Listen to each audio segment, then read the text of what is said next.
Oke guys, kali ini kita akan membahas latihan soal SKB lagi. Kali ini kita akan membahas tentang tema kualitas air. Jangan lupa subscribe and comment jika kalian ada tema-tema yang ingin dibahas. Oke, langsung aja kita bahas. Suhu air, kecerahan, kekeruhan, densitas, dan salinitas merupakan parameter kualitas air yang menunjukkan sifat A. Kimia, B. Fisik, C. Biologi, D. Lingkungan, E. Kesehatan. Seperti biasa saya akan memberi waktu 3 detik jika kalian ingin menjawab. Sambil menjawab kalian bisa like and subscribe dan komen jika kalian ingin tema-tema yang lain. Oke, langsung aja kita bahas.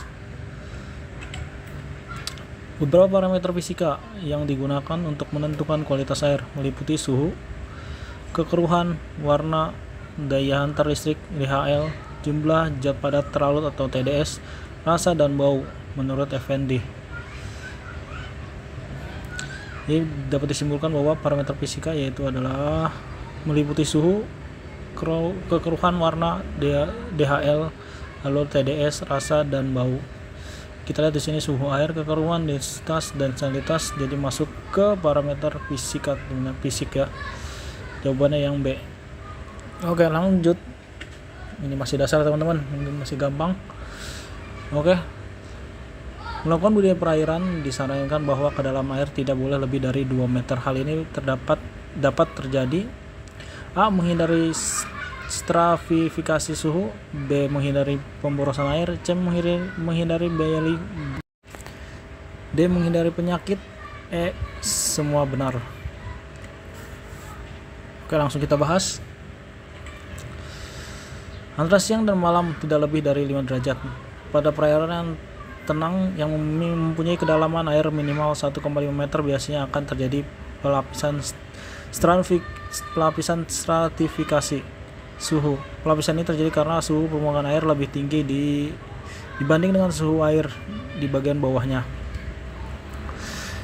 Stratifikasi suhu pada kolam air dikelompokkan menjadi 3, yaitu pertama lapisan epilimion, yaitu lapisan sebelah atas perairan yang hangat dengan penurunan suhu relatif kecil dari 32 derajat Celcius menjadi 20 derajat Celcius. Lapisan kedua tersebut dengan lapisan termoklin, yaitu lapisan tengah yang mempunyai penurunan suhu sangat tajam, yaitu dari 28 derajat Celcius menjadi 21 derajat Celcius. Lapisan ketiga disebut lapisan himolinion, yaitu lapisan yang paling bawah, di mana pada lapisan ini perbedaan suhu sangat kecil, relatif konstan. Stratifikasi suhu ini terjadi karena masuknya panas dari cahaya matahari ke dalam kolam air yang mengakibatkan terjadinya gradien suhu yang vertikal. Pada kolam yang kedalamannya airnya kurang dari 2 meter biasanya terjadi stratifikasi suhu yang tidak stabil. Oleh karena itu, bagi para pembudidaya ikan yang melakukan kegiatan budidaya ikan ke dalam air tidak boleh lebih dari 2 meter. Selain itu, untuk mencegah stratifikasi suhu pada wadah budidaya akan diperlukan suatu alat bantu dengan menggunakan aerator, blower, atau kincir air. Berdasarkan hasil penelitian, suhu air sangat berpengaruh terhadap respon ikan dalam mengkonsumsi pakan yang diberikan selama berlangsung kegiatan budidaya. Respon tersebut dapat dilihat pada tabel ini, nggak usah lah. Oke, jadi bisa disimpulkan dari hasil referensi ini, maka dapat kita jawab adalah A ya teman-teman, menghindari stratifikasi suhu. Oke, lanjut ke soal berikutnya. Oksigen dalam air, karbon dioksida, pH air, bahan organik dan garam mineral dalam air, nitrogen dan alkalinitas dalam kesadaran merupakan parameter A. Fisik, B. Kimia, C. Biologi, D. Semua jawaban benar. Oke, karena gampang langsung aja kita jawab.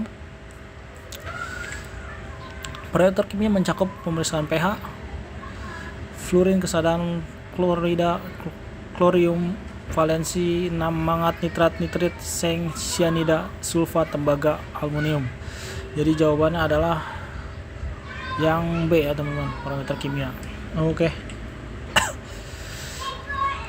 Parameter biologi dari kualitas air biasanya ditunjukkan dengan kelimpahan plankton. Berdasarkan ukurannya, plankton terbagi dalam beberapa jenis kecuali A. Makroplankton, B. Nektoplankton, C. Nanoplankton, D. Zooplankton.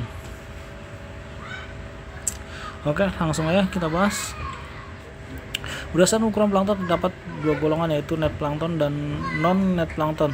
Net plankton dalam plankton dapat ditangkap oleh jaring. Net plankton terbagi atas mesoplankton P yang berukuran 0,2 sampai 200 mm, makroplankton berukuran 2 sampai 20 mm dan megaloplankton yang berukuran 20 mm. Jadi jawabannya kecuali adalah zooplankton ya teman-teman. Oke, lanjut soal berikutnya.